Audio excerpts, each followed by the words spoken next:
Olá, gente fina! Já faz um tempinho que a gente está começando a trabalhar com essa parte de expressões algébricas.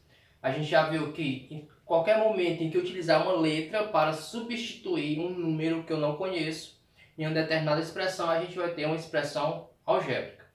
Hoje a gente vai começar a trabalhar a parte das expressões em que a gente só tem um único termo, né, na expressão.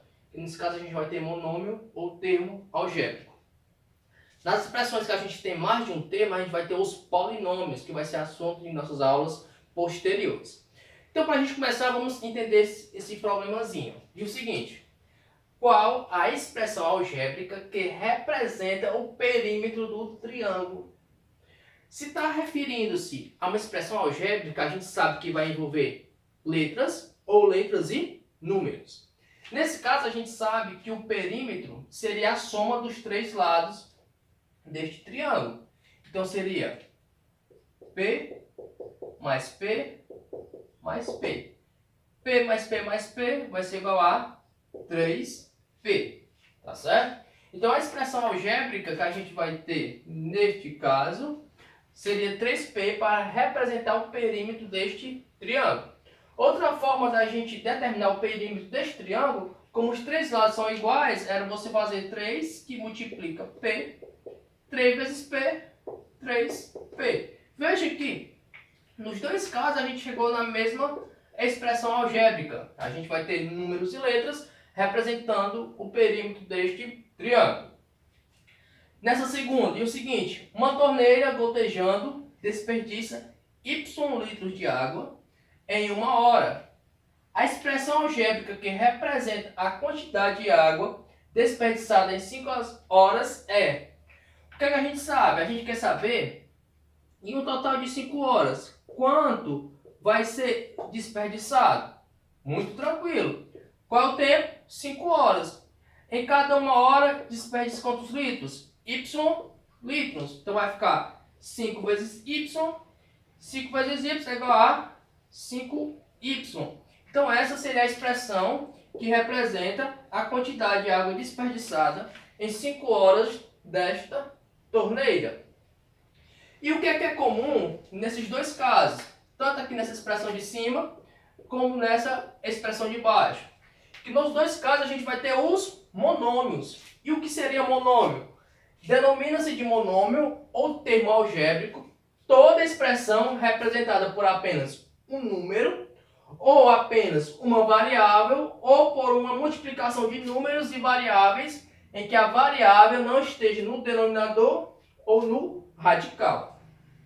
Então veja que a única condição que não pode acontecer é que essa variável nem esteja nem no denominador e nem no radical. Primeiro caso, esse termo algébrico ele pode ser representado apenas por um número. Onde é que a gente observa isso? Justamente nesse exemplo. Se você observar aqui, a gente só tem um único número. Então, a gente pode ter como monômio ou termo algébrico. No segundo caso, apenas por uma variável. Nesse caso, a gente vai ter apenas por variável aqui neste exemplo, né? Ou por uma multiplicação de números e variáveis. Onde é que a gente vai ter isso? Um exemplo que a gente vai ter vai ser aqui. A gente vai ter a multiplicação de números e multiplicação de variáveis. Não esteja no denominador ou no radical. Observe que aqui o x está no denominador. Então, nesse caso, a gente não teria um monômio ou um termo algébrico. Nesse caso aqui, a gente tem o b dentro de um radical. Isso significa que a gente não tem, no caso, um monômio ou um termo algébrico. E uma coisa bem interessante que você deve conhecer é o seguinte: as partes que compõem o monômio. Esse número ele é denominado de coeficiente. Tá certo? O número que acompanha a variável recebe o nome de coeficiente.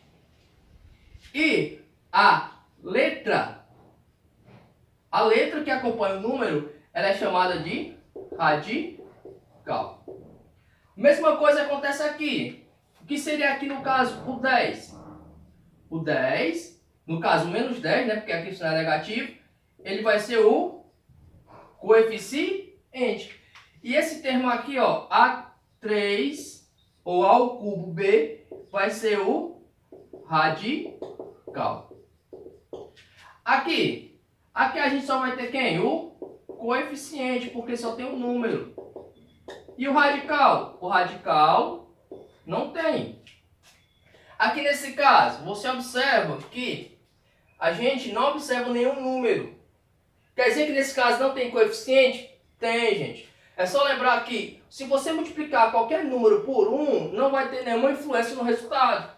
Então, teoricamente, aqui tem 1 que multiplica b ao quadrado c. Então, esse 1 será o coeficiente. E o b ao quadrado c vai ser o radical. E ainda vai ter os casos em que o coeficiente é o coeficiente nulo. Quando, aqui nesse caso, a gente vai ter, por exemplo, 0 b ao quadrado. Nesse caso, a gente vai ter o 0 como sendo o coeficiente, só que esse coeficiente ele é um coeficiente nulo. E o b ao quadrado, ele é o radical. Então veja que é bem tranquilo, a álgebra que é formada por um único termo. Nesse termo pode ter apenas números e letras, ou produto de números com letras, que nesse caso as letras seriam as variáveis. Fechou?